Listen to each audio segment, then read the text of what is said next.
The wind whispered ancient secrets through the cobbled streets of Sighisoara.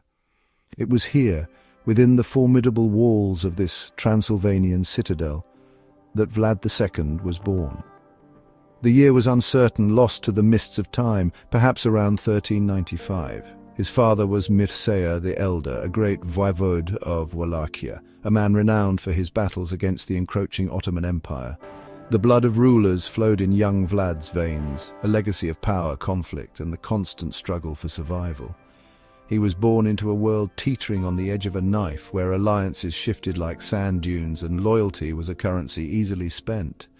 The very air he breathed seemed thick with the scent of impending battles and the shadows of political intrigue that would define his life. His early years were spent not in the heart of Wallachia, the land he would one day rule, but in the court of Sigismund of Luxembourg. Sigismund was then King of Hungary and Croatia, later Holy Roman Emperor. This was a common practice for the sons of noblemen, a way to forge alliances and gain a sophisticated education in statecraft and warfare. Young Vlad learned the intricate dance of European politics, observing the machinations of power firsthand. He saw how kings and emperors wielded their authority, how treaties were made and broken, and how the fate of nations could turn on a single decisive moment. These formative experiences in a foreign court would shape his worldview, instilling in him a pragmatism that bordered on ruthlessness, a necessary trait for any leader in those brutal times. The lands of Wallachia and Transylvania were a tapestry woven with threads of diverse cultures and simmering tensions. Saxons, Hungarians, Romanians and Zeklers lived in uneasy proximity, their histories intertwined with centuries of conflict and cooperation. Vlad grew up understanding this complex mosaic, learning the languages and customs of the region. He witnessed the strategic importance of these lands, a buffer zone between the Christian kingdoms of Europe and the ever-expanding might of the Ottoman Turks. This geographical destiny placed immense pressure on its rulers, demanding not just strength but also cunning and a willingness to make hard choices. The shadow of the crescent moon loomed large over his childhood, a constant reminder of the threat from the east. The name Dracul was not yet his. That would come later, a mark of distinction and, eventually, a source of dark fascination. In these early days he was simply Vlad, a prince of the Basarab dynasty, a lineage known for its fierce warriors and often tragic rulers. The legacy of his ancestors was a heavy cloak, one he would wear with a mixture of pride and apprehension. He knew the stories of their victories and their defeats, their moments of glory and their descents into treachery. This history was etched into the very stones of the castles and strongholds that dotted the landscape, a silent testament to the perilous path that lay before him. His destiny was calling, a path that would lead him through darkness and fire. The year 1431 marked a pivotal moment in Vlad's life, a turning point that would forever etch his name into the annals of history. In the grand city of Nuremberg, he was formally inducted into the prestigious Order of the Dragon. This chivalric order was founded by Sigismund, now Holy Roman Emperor, with a clear and urgent purpose: to defend the cross and to wage war against its enemies, most notably the Ottoman Turks. The emblem of the order was a dragon, its tail coiled around its neck, symbolizing victory over evil, often depicted as a defeated serpent. For Vlad, this was more than just an honor. It was a sacred vow, a commitment to a cause that resonated deeply with the struggles of his homeland. Membership in the Order of the Dragon was exclusive, reserved for the most influential monarchs and nobles of Central and Eastern Europe. It signified a commitment to Christian unity against a common foe. The ceremony itself was likely steeped in solemn ritual, a testament to the gravity of their mission. Vlad, by accepting this honor, was publicly aligning himself with one of the most powerful Christian alliances of the time. It was a declaration of his intent, a signal to both allies and enemies of where his loyalties lay. From this moment onward, he would be known as Vlad Dracul, Vlad the Dragon. The title was a badge of honor, a symbol of his knightly virtue and his dedication to the fight. The symbolism of the dragon was potent and multifaceted. In Christian iconography, the dragon often represented Satan, the ancient serpent, the embodiment of paganism and heresy. For the Order, crushing this symbolic dragon meant upholding the true faith and protecting Christendom. By adopting the dragon as their insignia, they were, in a sense, turning the enemy's symbol against itself, claiming its power for their own righteous cause. Vlad Dracul embraced this symbolism wholeheartedly. He even had coins minted bearing the image of a dragon, a clear statement of his affiliation and his authority as a defender of the faith. This emblem would become inextricably linked to his family name. Little did Vlad Dracul know how this chosen symbol would twist and darken in the centuries to come. The Romanian word Drac also meant devil, a linguistic ambiguity that would later fuel the terrifying legends surrounding his son. But in 1431, the dragon was a creature of light, a guardian against the encroaching darkness. For Vlad Dracul, it represented his highest aspirations, to be a shield for his people, a bulwark against the tide of Ottoman expansion, and a loyal knight of Christendom. The path of the dragon was fraught with peril, but it was a path he chose willingly, stepping into a destiny that would be both glorious and tragic. The throne of Wallachia was a precarious seat, often stained with the blood of its claimants. Vlad Dracul's path to becoming voivode was no exception. It was a long and arduous struggle, marked by shifting alliances and brutal betrayals. The principality was a pawn in the larger game played by the Kingdom of Hungary and the Ottoman Empire, both vying for influence and control over this strategically vital territory. His father, Mircea the Elder, had managed to maintain a degree of independence, but upon his death, Wallachia descended into a period of intense internal strife, with various factions of the Basarab dynasty fighting for supremacy. Vlad Dracul was one of many contenders in this deadly contest for power. Supported initially by Sigismund of Luxembourg, who saw in him a potential ally to secure Hungary's southern border, Vlad Dracul made his first serious bid for the Wallachian throne. He had to contend with Dan II, a rival claimant from the dynasty branch of the Basarab family who was often backed by the Ottomans. The political landscape was a treacherous swamp, where today's ally could be tomorrow's executioner. Vlad learned quickly that promises were fragile and that military might was the ultimate arbiter. He spent years maneuvering, fighting and biding his time, waiting for the opportune moment to seize the crown that he believed was rightfully his. The taste of exile and the bitterness of defeat were familiar companions during these early struggles. Finally, in 1436, after a prolonged and bloody conflict, Vlad Dracul managed to oust Alexandru I Aldea, another rival, and claim the title of voivode of Wallachia. His ascension was not a moment of peaceful transition, but rather a hard-won victory in a relentless power struggle. He knew that holding on to the throne would be just as challenging, if not more so, than winning it. The boyars, Wallachia's powerful nobles, were a fickle group, their loyalties often bought by the highest bidder or swayed by the prevailing political winds. To rule effectively, Vlad Dracul needed not only their support but also their fear, a delicate balance he would constantly strive to maintain throughout his reign. His capital, Târgoviste, became the center of his power, a fortress city from which he would attempt to govern his turbulent domain. The weight of expectation was immense. His people looked to him for protection from foreign invaders and for stability after years of civil war. The Order of the Dragon, to which he proudly belonged, expected him to be a steadfast defender of Christianity on the Ottoman frontier, yet the realities of his position were harsh. Wallachia was a small state surrounded by powerful, often hostile neighbors. Survival would require more than just knightly valor. It would demand cunning, pragmatism, and a willingness to make compromises that might tarnish his chivalric ideals. The dragon had claimed its lair, but the shadows still gathered. As voivode of Wallachia, Vlad Dracul found himself walking a perilous tightrope between two colossal powers, the Kingdom of Hungary to the north and west, and the Ottoman Empire to the south and east. Both sought to dominate Wallachia, to turn it into a vassal state that would serve their respective interests.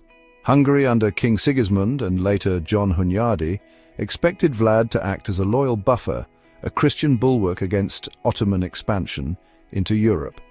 The Ottomans, under Sultan Murad II, demanded tribute and submission, viewing Wallachia as a stepping stone for further conquests. Vlad Dracul's reign was thus defined by this constant, nerve-wracking balancing act, a desperate attempt to preserve some semblance of Wallachian autonomy. His membership in the Order of the Dragon initially aligned him firmly with the Hungarian cause, He participated in campaigns against the Ottomans, upholding his vow to defend Christendom. However, the military and political realities often forced him into uncomfortable compromises. When Hungarian support wavered, or when the Ottoman threat became too overwhelming, Vlad Dracul had to consider appeasing the Sultan to save his land from utter devastation. This led to accusations of duplicity from both sides. The Hungarians saw his occasional treaties with the Ottomans as betrayal, while the Ottomans viewed his Christian allegiances with deep suspicion. He was caught in an impossible situation, damned if he did and damned if he didn't. One of the most difficult decisions Vlad Dracul faced was the payment of tribute to the Ottoman Sultan. This was a common practice for smaller states, seeking to avoid invasion, a pragmatic measure to buy peace, however temporary. Yet for a knight of the Order of the Dragon, paying tribute to the infidel was a bitter pill to swallow. It was a stain on his honor, a compromise that gnawed at his conscience. He also had to allow Ottoman merchants passage through Wallachia, further integrating his principality into the Ottoman economic sphere, much to the chagrin of his Hungarian allies. These were the hard choices of a ruler desperate to protect his people and his throne from annihilation. The internal politics of Wallachia were no less treacherous. The boyars, powerful landowners with their own ambitions, were a constant source of instability. Some favoured closer ties with Hungary, others leaned towards the Ottomans, and many simply sought to increase their own power at the voivode's expense. Vlad Dracul had to be ever vigilant against plots and conspiracies, using a combination of patronage, intimidation, and force to maintain control. His court was a nest of whispers and shifting loyalties, where a careless word or a misjudged alliance could lead to ruin. Ruling Wallachia was not merely a matter of governance, it was a constant battle for survival against enemies, both external and internal. Section 5. The Dragon's Kin, a Father's Cruel Tutelage. Vlad Dracul was not just a ruler and a knight, he was also a father. He had several sons, among them Mircea II, Vlad Călugărul, or Vlad the Monk, Radu cel Frumos, also known as Radu the Handsome, and most famously Vlad III, who would later earn the terrifying moniker Vlad the Impaler.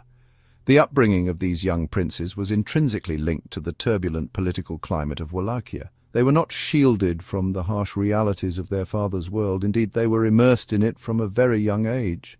Their education was not confined to books and tutors, but extended to the brutal lessons of power, survival, and the ever-present threat of betrayal that defined their father's reign.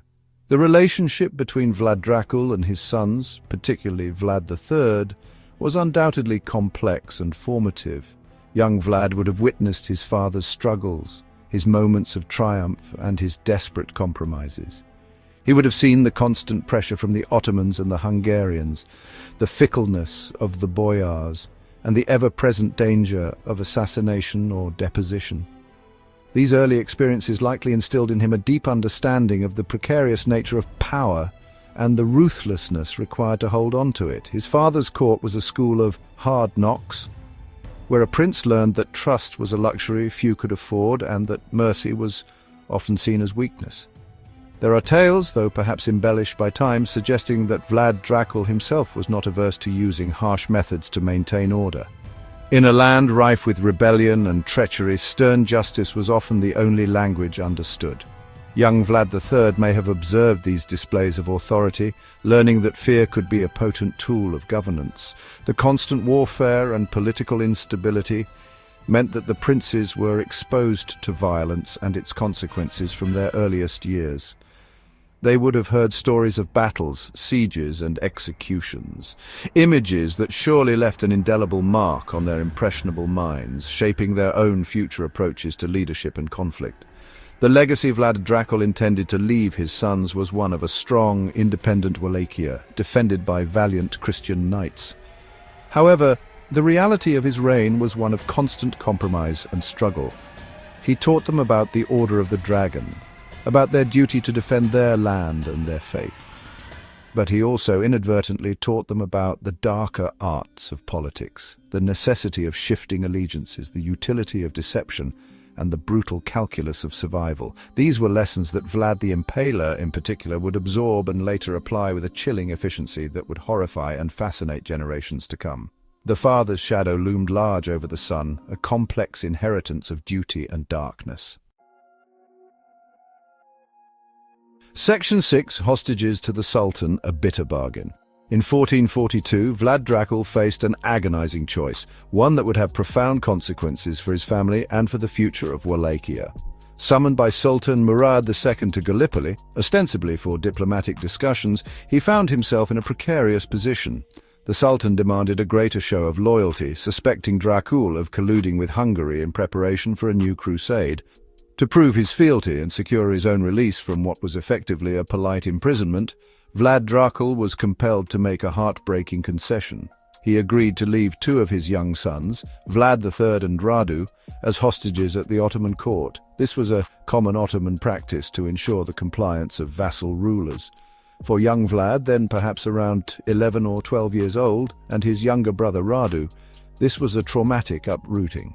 They were torn from their homeland and thrust into the alien and opulent environment of the Ottoman imperial court at Adrianople, or Edirne.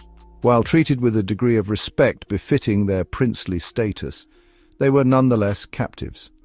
Their lives were a guarantee of their father's good behavior. They received education in Turkish language, Islamic customs, logic, philosophy, and crucially in the Ottoman arts of war and governance.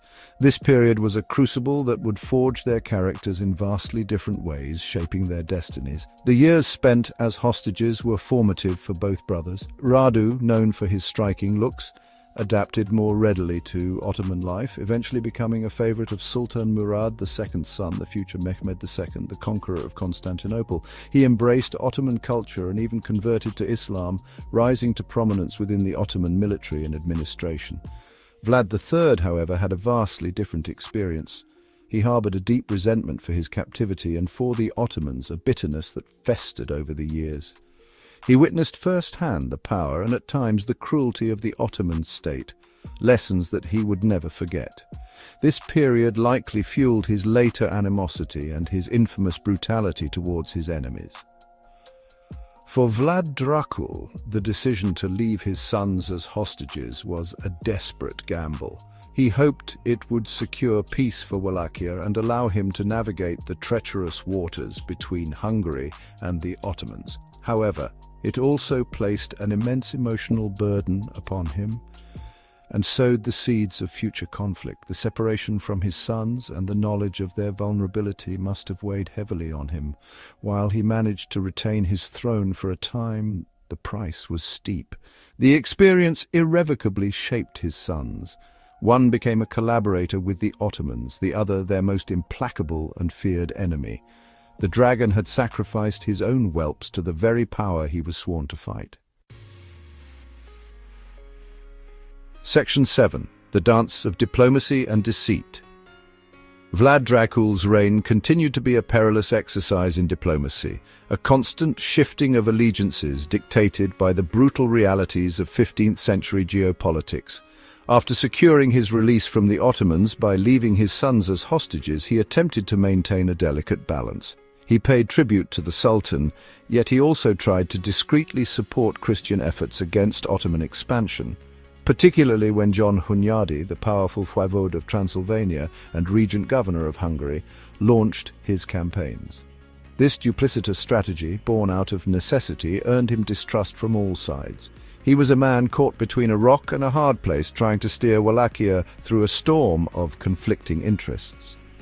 In 1444, Pope Eugene IV called for a new crusade against the Ottomans.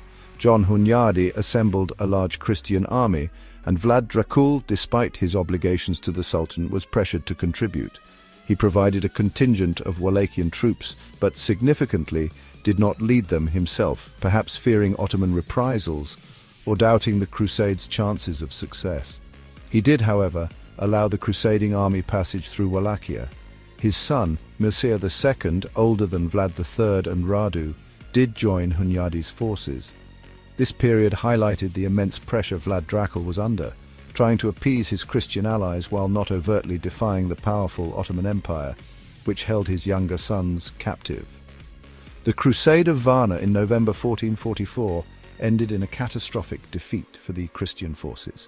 King Ladislaw III of Poland and Hungary was killed, and Hunyadi barely escaped with his life. This disaster had severe repercussions for Vlad Dracul. Hunyadi, blaming Dracul for not committing fully to the crusade and for supposedly warning the Sultan of the Christian army's movements, a charge Dracul denied, turned against him. The delicate dance of diplomacy had failed, and Dracul found himself increasingly isolated. His attempts to play both sides had backfired spectacularly, leaving him vulnerable to the ambitions of his rivals and the wrath of his spurned allies.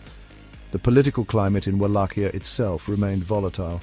The boyars were restless, and factions loyal to Hungary or seeking to install a more compliant ruler were constantly plotting. Vlad Dracul's authority, already strained by external pressures, began to erode from within. He had tried to be a pragmatist, a survivor, but in the unforgiving world of Balkan politics, pragmatism was often indistinguishable from treachery. His membership in the Order of the Dragon, once a symbol of his commitment to Christian defense, now seemed a hollow promise in the eyes of those who demanded unwavering loyalty to their cause, regardless of the cost to Wallachia. The dragon was ensnared in a web of his own making.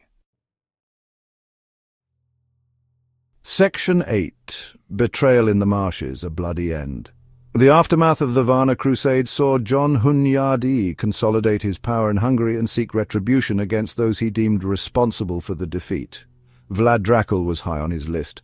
Hunyadi supported a rival claimant to the Wallachian throne, Vladislav II, a member of the Donesti clan. In late 1447, Hunyadi invaded Wallachia with a formidable army, determined to depose Vlad Dracul. The voivode, his alliances shattered and his internal support wavering, found himself facing overwhelming odds. His years of careful maneuvering, his attempts to preserve Wallachian independence through a perilous balancing act were unraveling before his eyes. Abandoned by many of his boyars, who saw the tide turning in favor of Hunyadi and Vladislav II, Vlad Dracul was forced to flee Targovist. His eldest son, Mircea II, who had fought bravely at Varna and had co-ruled with his father, attempted to rally resistance. However, Mircea was captured by rebellious boyars in Targoviste. In an act of horrific cruelty, they blinded him with a red-hot poker and then buried him alive. This brutal fate meted out to his son foreshadowed the kind of savagery that would later define the reign of Vlad III, perhaps hardening his resolve for vengeance against the treacherous nobility.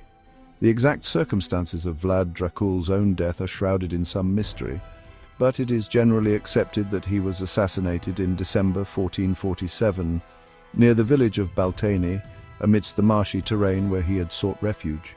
He was hunted down and killed by forces loyal to Vladislav II, likely with Hunyadi's tacit approval or direct instigation. Thus ended the reign of Vlad the Dragon, not in a blaze of battlefield glory, as a knight of his order might have wished, but in betrayal and murder, a common end for many Wallachian rulers. His death marked the tragic culmination of a life spent navigating the treacherous currents of power. The demise of Vlad Dracul and Mircea II created a power vacuum and left a bitter legacy. It also, crucially, paved the way for Vlad Dracul's other sons, Vlad III and Radu, still in Ottoman hands, to eventually enter the fray for the Wallachian throne. The brutal manner of his father's and brothers' deaths undoubtedly had a profound impact on young Vlad III. It taught him a harsh lesson about the ruthlessness of his enemies and the disloyalty of the boyars. This grim inheritance of betrayal and violence would fuel his own subsequent thirst for absolute control and his infamous methods of enforcing it. The dragon had fallen, but his spirit, in a darker form, would rise again. Section 9. From Dragon Knight to Dark Legend, The Lasting Shadow. Vlad Dracul's life was a testament to the brutal complexities of 15th century Eastern European politics. He was a ruler caught in the crossfire of empires, a knight sworn to an order whose ideals were often impossible to uphold in the face of overwhelming pragmatic pressures. His primary legacy should be that of a voivode who desperately tried to maintain Wallachia's precarious independence. He navigated treacherous alliances, made agonizing choices, and ultimately paid the ultimate price for the throne he fought so hard to win and retain. His story is one of ambition, struggle, and tragedy, a microcosm of the turbulent era in which he lived. The name Dracul, meaning the dragon, bestowed upon him due to his membership in the Order of the Dragon was intended as a mark of honor. It signified his commitment to defending Christendom. However, language is a fluid and often mischievous thing. In Romanian, Drac also signifies devil. Over time, especially as the memory of the Order of the Dragon faded for the common populace, and as stories of his son's cruelty began to circulate, this secondary meaning started to overshadow the original intent. The dragon, a symbol of knightly virtue, began its slow transformation into a creature of darkness in the popular imagination, a process that would take centuries to complete. It is impossible to separate Vlad Dracul's legacy from that of his son, Vlad III, the Impaler. The father's struggles, his betrayals, and his violent end deeply influenced the son. Vlad III inherited not just his father's name, Dracula, meaning son of Dracul or son of the dragon devil, but also his enemies and a profound understanding of the ruthlessness required to survive in Wallachia. The Impaler's own reign, marked by systematic cruelty and a terrifying efficiency in eliminating his foes, would become legendary, far eclipsing his father's historical footprint. Yet the seeds of that fearsome reputation were sown during Vlad Dracul's tumultuous rule and his tragic demise. Ultimately, Vlad Dracul's historical significance became intertwined with, and largely overshadowed by, the terrifying myth of Dracula the Vampire, a creation of Bram Stoker's 19th century novel. Stoker knew little of Vlad Dracul himself, but was captivated by the name Dracula and the brutal reputation of his son, Vlad the Impaler. The father's association with the dragon and its later connotation with the devil provided a tantalizing, albeit historically muddled, link to the supernatural. Thus, the knight who once wore the dragon as a symbol of Christian defense inadvertently contributed a name and a shadowy lineage to one of literature's most enduring monsters.